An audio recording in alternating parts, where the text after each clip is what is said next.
irrésistible. L'entrepreneur neuchâtelois Thomas Baillot propose une montre tourbillon Swiss-made à moins de 5 000 francs. Quel est le secret derrière ce coup d'éclat? Est-ce une tendance applicable à d'autres secteurs? Nous allons découvrir l'homme qui a réussi à démocratiser le haut de gamme horloger de façon spectaculaire, alors que ce n'était pas son idée de départ. Ça, j'espère qu'il va nous le raconter. Merci d'accueillir chaleureusement Thomas Baillot. Merci. Bonsoir, le micro marche, c'est bon?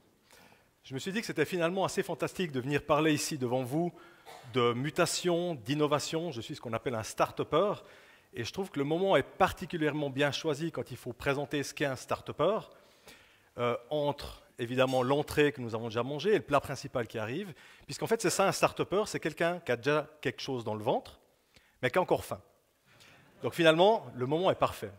J'ai effectivement, un tout petit peu par hasard, on peut même dire par erreur, sans vraiment volonté, lancé une marque horlogère, et cela sans aucun argent, en pleine crise horlogère, en pleine crise du Covid, pardon, crise horlogère aussi, et de manière un petit peu tout à fait fortuite. Et d'ailleurs, pendant une année, effectivement, je refusais ça d'appeler ça une marque, j'appelais ça un concept.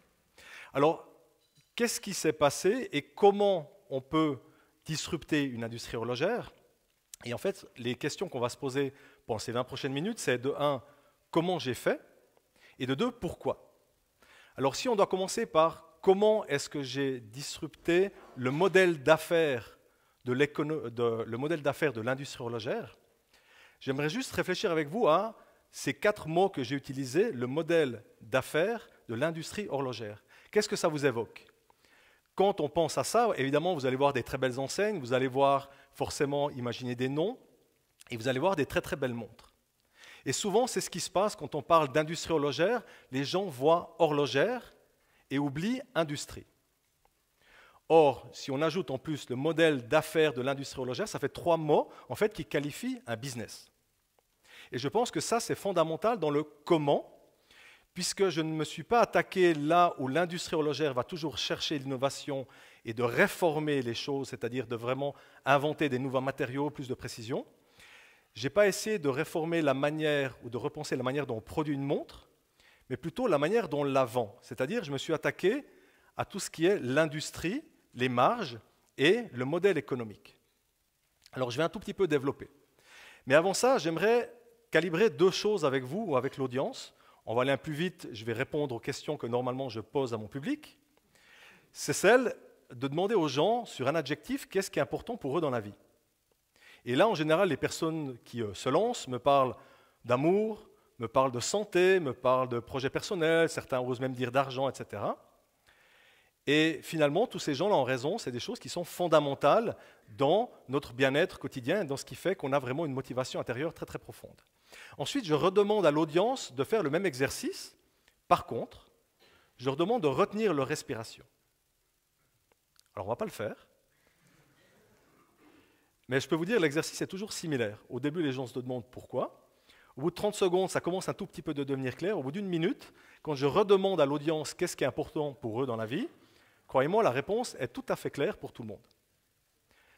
C'est plus l'argent, c'est plus la santé, c'est simplement respirer, comme vous l'avez compris. Et si vous posez la question à l'industrie horlogère ou à une marque, c'est le département communication qui va vous répondre en vous disant évidemment, ce qui est important pour nous, c'est la précision, c'est l'héritage, c'est les clients, c'est nos montres, etc., etc. Bien sûr, tout ça est vrai.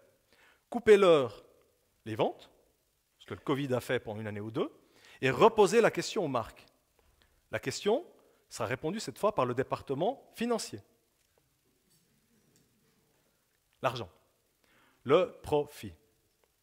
Le profit est à une personne, et c'est assez marrant, on les appelle morales, alors que voilà, ce qu'à une personne physique, l'oxygène peut être. C'est-à-dire, on n'en a pas, on meurt, et une entreprise qui ne génère pas de profit meurt. Ça, c'est le premier calibrage que j'aimerais faire avec vous. Bien sûr, la raison d'être d'une entreprise ne doit pas être de faire de l'argent, mais sa raison d'exister, ce qui fait qu'elle va continuer à exister, c'est sa capacité à générer du profit. Je pense que tout le monde est d'accord.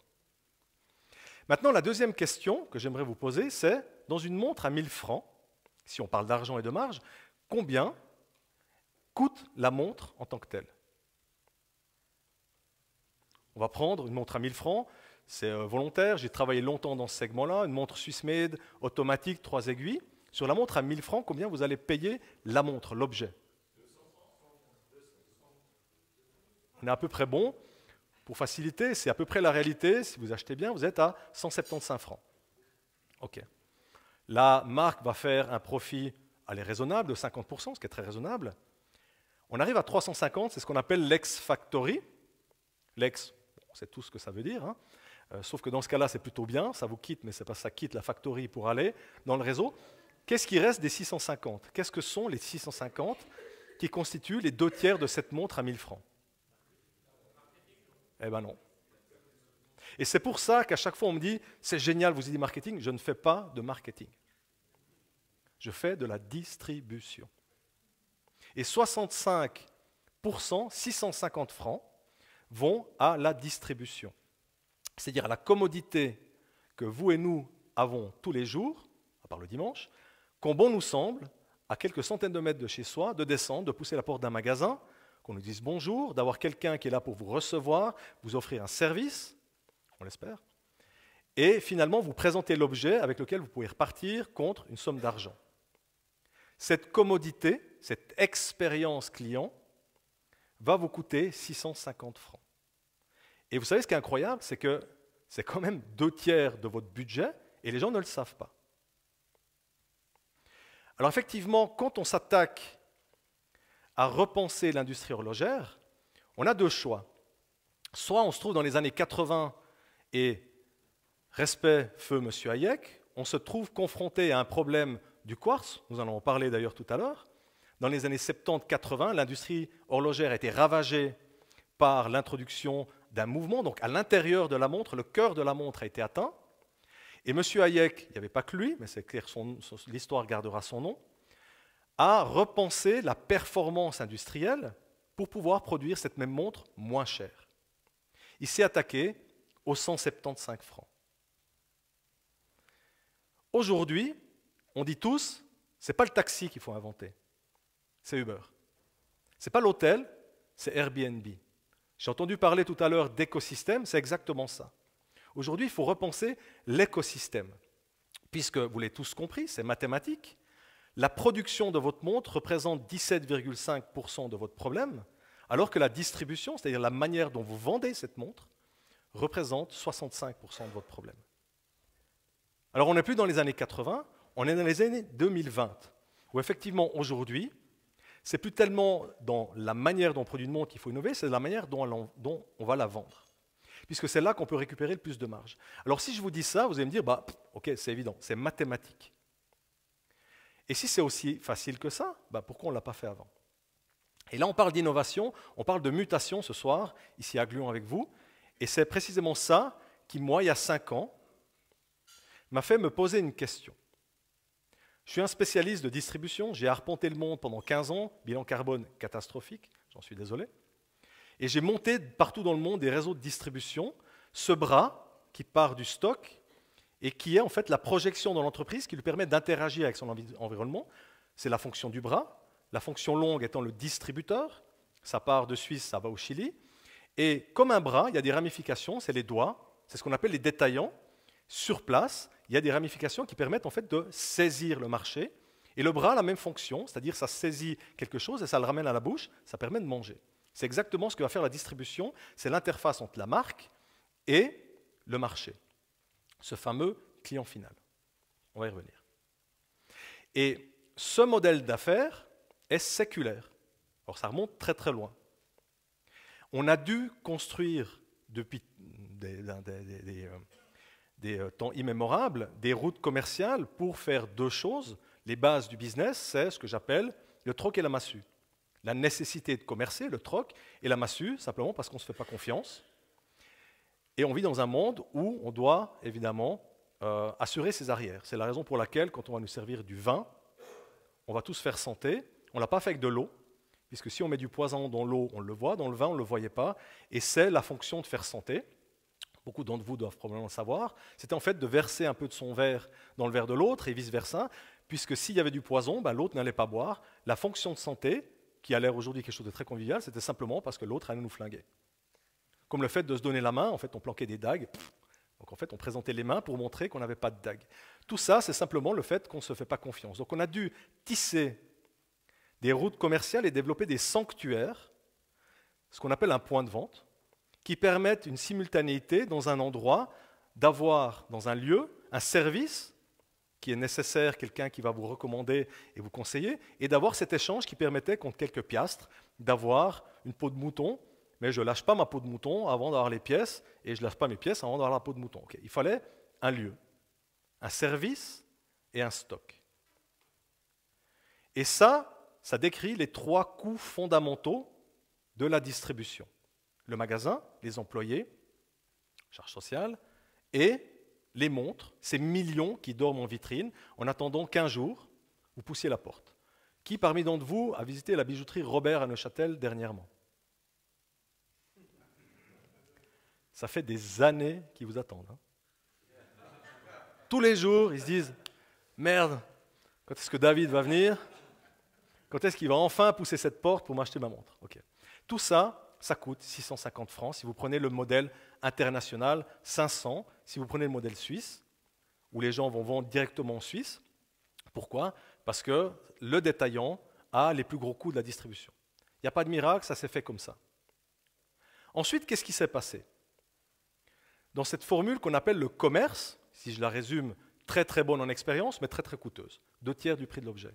Ensuite, il s'est passé un truc qu'on a tous vécu dans cette salle, je vois à peu près l'âge moyen, je ne me risque pas en disant qu'on a tous découvert dans les années 2000, on était un peu surpris, Internet, le digital, etc., etc. Moi, je travaillais au journal Le Temps en l'an 2000, et j'ai vu le digital qui a fait irruption. Je travaillais en fait pour Publicitas, Feu Publicitas, qui justement, c'est ce qui arrive à une industrie qui ne sait pas gérer son tournant digital, a disparu en 2018.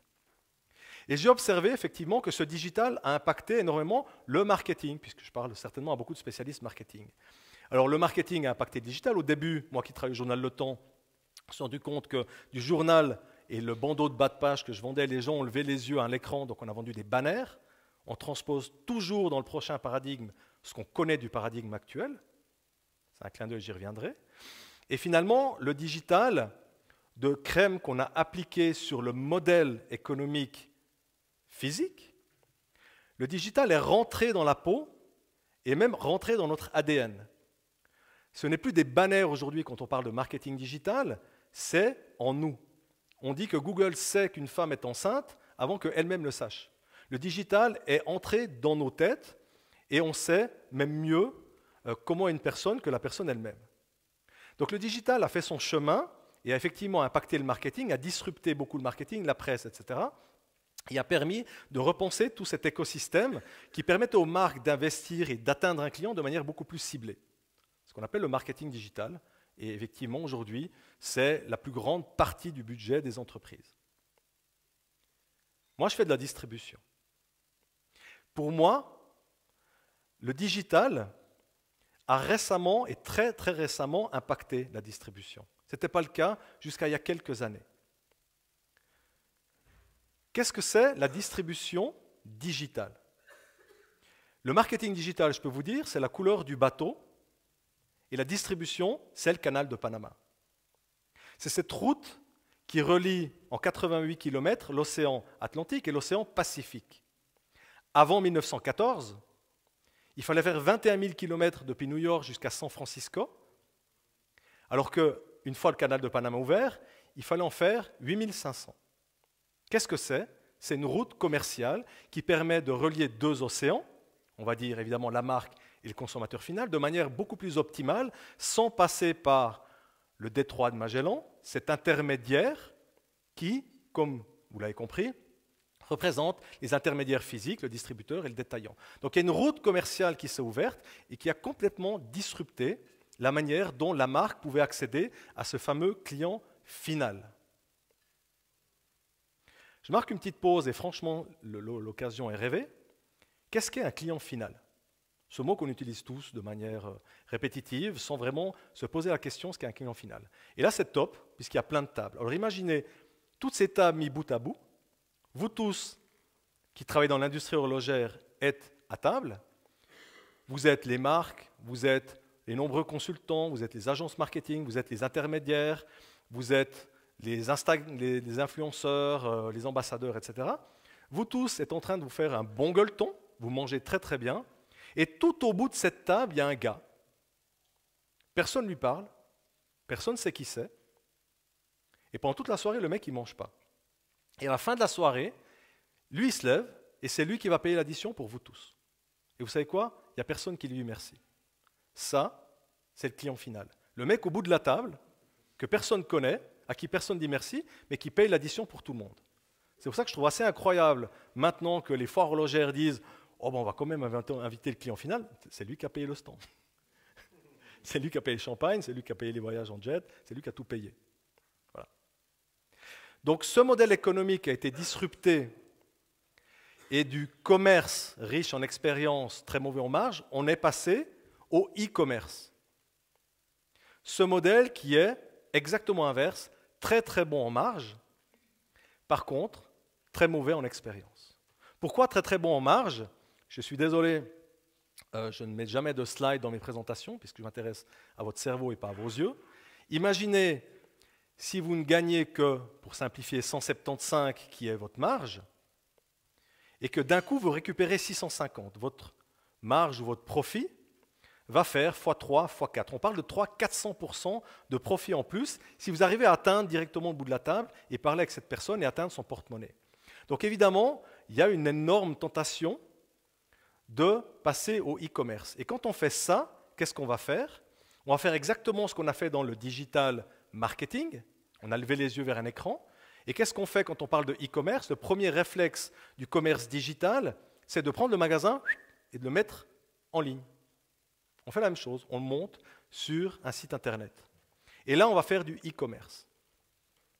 Et 5 ans, jour pour jour quasiment, je me trouvais avec un ami en train de manger, je lui ai dessiné un petit peu les marges, et j'ai dit, écoute, je pense que de toute façon, s'il y a 300-400% de profit à se faire, les marques vont se le faire. Il n'y a pas photo. Elles auront un petit peu de la peine, parce qu'évidemment, c'est passer d'un modèle d'affaires à un autre, et c'est toujours très très compliqué. Vous ne pouvez pas passer d'une distribution traditionnelle et d'un coup trahir tous vos partenaires dans le marché en disant en fait je vais piquer vos marges et vos clients et je vais directement leur vendre pour vous étouffer, mais continuez de vendre pendant que je fais ça, s'il vous plaît, d'être motivé. Donc effectivement, il y a ce passage qui est très très difficile, et ma supposition était en fait qu'entre le physique et le modèle digital, il y aurait une voie intermédiaire qui s'appellerait le modèle figital.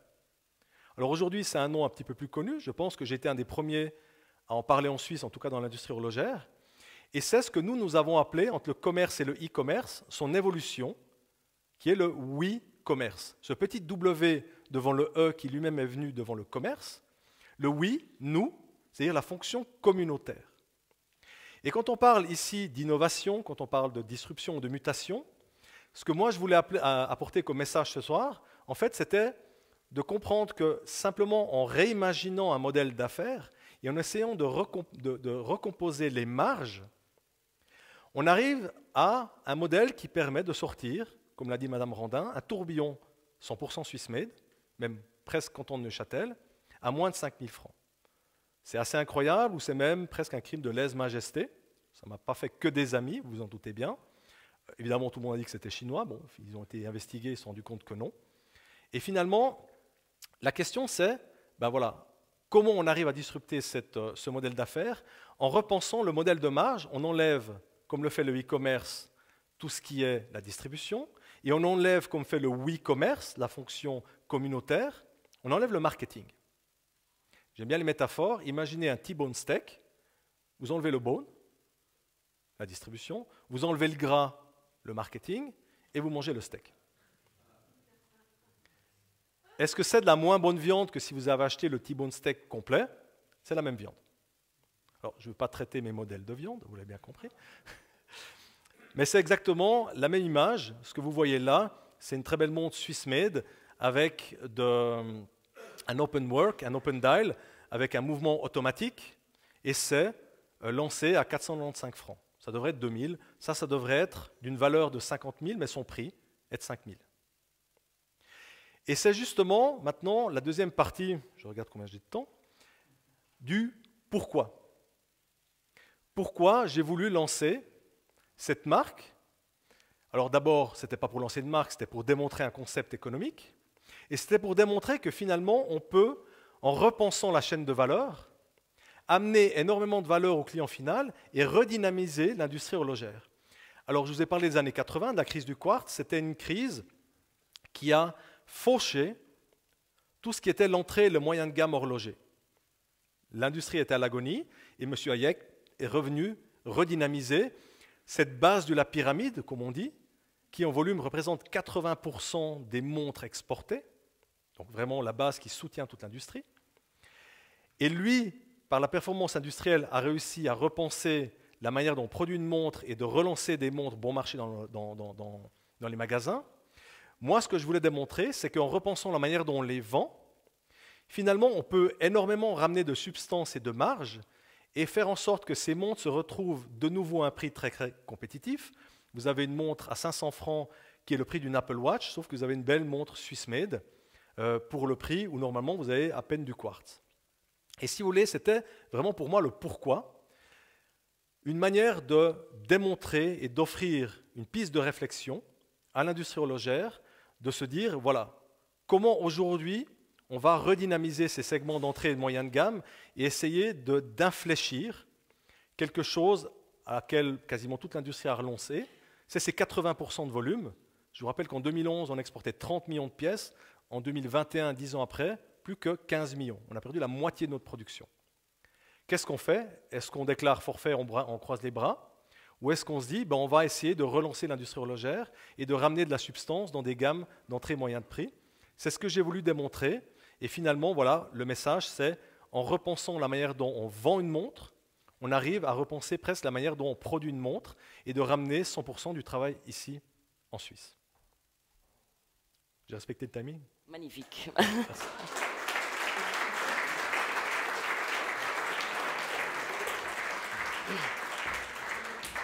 Merci beaucoup pour cette belle démonstration. Peut-être avant de passer à quelques questions, j'aimerais vous demander, est-ce que le WeCommerce existe dans d'autres secteurs que l'horlogerie? Et est-ce que ce serait souhaitable qu'on développe ce genre de modèle commercial pour la mode, pour les légumes, pour plein d'autres choses? Alors écoutez, le WeCommerce se base, c'est un espèce de melting pot ou un séquençage ADN commercial de pas mal de choses, dont certainement le gène dominant est le bouche à oreille. Évidemment, la recommandation, le fait que, moi je suis un peu passé ici dans les rangs, on voit des très belles jaquettes, on voit des belles lunettes, on voit des jolies chaussures, toutes ces marques pour lesquelles vous faites sans le vouloir de la promotion, mais qui ne vous donnent rien en retour. Et le oui, c'est justement l'idée de pouvoir remettre le client au centre, donc un client central, la table est ronde, le client au centre, on lui parle, on dit merci, on lui paye un verre, et de finalement redonner de la valeur au client. Donc je pense que c'est très actuel, même on parle de circuits courts, on parle de choses comme ça. En fait, c'est permettre des circuits courts, c'est permettre en fait aux clients eux-mêmes de donner leur avis et de recevoir les bénéfices de cet avis. Moi, si vous voulez, il y a deux choses que je trouve incroyables dans cette industrie ou dans ce modèle économique que tout le monde considère comme normal, c'est que les deux héros, ils ne viennent pas d'Hollywood. Les premiers, c'est ceux qui produisent vos montres, ça s'appelle les co-traitants. Alors ça s'appelle des sous-traitants, puisqu'en général, on les cache sous le tapis et n'existent pas. Et les deuxièmes héros, c'est ceux qui payent pour tout le monde, c'est vous et moi, les consommateurs finaux. Et ce modèle économique que tout le monde considère comme normal, moi, honnêtement, je trouve qu'il n'est pas tellement optimal. Si on ne reconnaît pas ceux qui amènent de la valeur et ceux qui la dépensent, il faut repenser le modèle. Donc oui, je pense que le WeCommerce a un avenir, ou le fait plutôt de redonner au client, de redonner sa place centrale au client, qui n'est pas finale. Ce n'est pas linéaire, plus rien n'est linéaire aujourd'hui, tout est circulaire, marketing 360. Donc pourquoi est-ce qu'on considère encore la distribution comme quelque chose de linéaire? C'est circulaire et c'est vraiment ce que j'essaie d'amener. Question pour Thomas Bayot. Oui, volontiers. Le micro arrive. La Moonswatch. Qui coûte 250 francs, puis il y a des queues de 10, 20 personnes, il y a des marchés qui ne sont pas. Est-ce que là, on est effectivement dans un marché où on paye le prix juste, ou finalement, on n'est pas dans l'émotion pure? Alors, une chose, évidemment, on ne parle pas d'autres marques, Ça serait très irrespectueux de ma part. Ouais. Et deuxièmement, quel est le prix juste? Un marketeur vous répondra le prix qu'un client est prêt à payer. Bon. En l'occurrence, moi, je suis né à Chaux-de-Fonds, dans les cuisines de l'horlogerie, et je connais les costs, le coût de production. Maintenant, effectivement, je dois vous dire, de temps en temps, je m'étouffe un peu, pour être très honnête. Quand on sait combien coûte la montre et combien on la vend, il y a des coefficients qui sont assez extraordinaires. Là, bon, il y a une très bonne marge, certainement, mais il y a surtout un phénomène qui est très, très chouette, c'est un petit hippo, comment on appelle ça, petite répétition de l'histoire, où finalement le groupe Swatch a réussi à ramener beaucoup de gens dans les magasins, alors qu'après la pandémie, les magasins étaient évidemment fermés, donc désertés, et de revoir les gens faire la queue devant un magasin a ramené beaucoup de baume au cœur aux gens qui finalement apprécient le modèle économique du commerce et tout son enchaînement de magasins, etc. Est-ce que le commerce est mort? Pas du tout. On me reproche souvent de tuer le commerce, alors que je pense que je suis, d'une certaine manière, l'antidote. Je ne vais pas me relancer dans une démonstration, puisque ma distribution à moi est triangulaire entre le client, l'intermédiaire d'expérience et le client final. Et pour moi, un point de vente, c'est-à-dire le point où la vente va se produire, c'est un poignet, c'est celui de mes clients, et le client devient l'intermédiaire de vente. Donc ce n'est plus un point de vente, c'est un point d'expérience. Et finalement, peut-être que c'est très bien de voir des gens faire la queue dans un point de vente, sauf qu'il faut à nouveau réfléchir sur le terme qu'on utilise. Quand vous passez 1 heure dans un magasin à voir un produit et à expérimenter une montre, et que vous l'achetez, vous avez fait en fait 59 minutes d'expérience, et la transaction, l'achat, la vente, c'est quelques millisecondes en fait, ou voire, allez, disons 1 minute. Mais ce que je voulais vous dire, Ouais. c'est que si ces gens font la queue, Ouais. une montre à bas prix, non c'est bon, ça va, parce que ça a perversé. Alors je vais parler plus fort, c'est qu'en fait, il y a l'aspect émotionnel, et ça c'est quelque chose de très important. Fondamental. Bien sûr. C'est-à-dire que nous, dans le food, on sait pertinemment Ouais. que quand on essaye un cola A, B sans étiquette, Ouais. c'est le cola B qui va arriver, et puis quand on remet l'étiquette dessus, c'est le cola qui sort. Ouais. Uniquement parce que c'est une valeur perçue. Alors, bien sûr, on en a tous marre des zooms, on est d'accord. Une montre à 100 000 francs Rolex, Ouais. il a les moyens, ok, mais il a une valeur perçue qui va lui procurer du plaisir, qui va créer un flux d'endorphine dans son cerveau. Bien sûr. C'est une réalité chimique. Ouais. On ne peut pas faire abstraction, je ne veux pas, d'un univers froid. Ouais. On va payer au minimum ce qui peut être fait à l'autre bout de la Terre. Je Bien suis sûr. pas d'accord, je vous dis, mais vous êtes courageux, vous avez un positionnement qui est différent de Surtout, j'ai produit un tourbillon 100% en Neuchâtel. Oui, mais l'aspect émotionnel est maintenant mesuré depuis des années en Oui. termes de flux synaptiques dans le cerveau. C'est-à-dire que ça a une réalité physique. C'est-à-dire que pour les gens qui ont les moyens d'acheter une Rolex, ils sont prêts à mettre. Comme le sang va au cerveau, C'est parce que ça leur procure du plaisir. je crois qu'on a compris le message. Ok, alors on va laisser si vous me Thomas permettez, Bailly je vais juste répondre vous dire- sur tuer l'émotion. Non, mais je crois que le point de vue est clair. On va l'appeler ça, ou le résumer, l'importance de l'expérience. Oui, ce que vous décrivez, c'est justement ce qui, moi, m'a fait réagir à l'époque, c'est-à-dire du e-commerce. C'est froid. Aussi froid que le pixel de votre téléphone sur lequel vous allez passer une commande. Effectivement, je ne crois pas, moi je suis un enfant du retail, je ne crois pas qu'on puisse réellement avoir une expérience à travers le e-commerce. Vous savez, quand on parle de modèle, moi j'aime bien les marges. Le modèle économique du commerce, c'est un multiplicateur minimal de 6 ou 7 si vous voulez que tout le monde mange. Le e-commerce que vous décrivez, et je vais vous répondre justement par un exemple, c'est un modèle à x4. Par rapport au cost, vous faites x4. C'est ce qu'on appelle des pure players. Pourquoi ils font x4 et moi, en e-commerce, je fais x2? Parce qu'ils doivent compenser le fait de s'être retirés des magasins par un surenchère marketing. C'est pour ça que dès que vous allez en ligne, boum, boum, boum, vous voyez des pubs de marques qui se finissent par 41, tout mon respect, et qui vont surinvestir en marketing pour compenser le fait de ne plus être dans des magasins. Je suis tout à fait d'accord avec vous, et c'est ce qui m'a justement poussé à ne pas croire au e-commerce. Et mon type de commerce, si vous achetez une montre en général chez moi, j'ai renversé la logique marketing, je ne dois pas bombarder les gens pour les amener dans un point où la vente va se faire, le point de vente. C'est une montre qui va circuler de manière aléatoire au poignet de quelqu'un. Ouais. Mais je crois qu'il faut qu'on raccourcisse. Hein. Ouais. Voilà. Alors, je vous réponds pour être plus simple. Il faut conclure. Ouais. Alors, je conclus.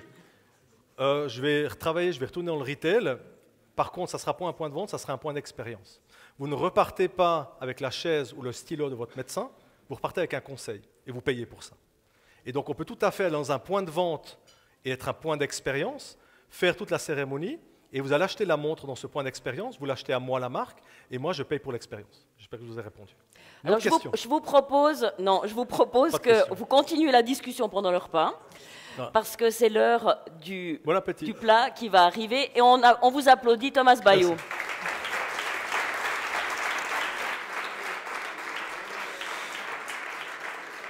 Merci beaucoup, on se retrouve dans à peu près une demi-heure.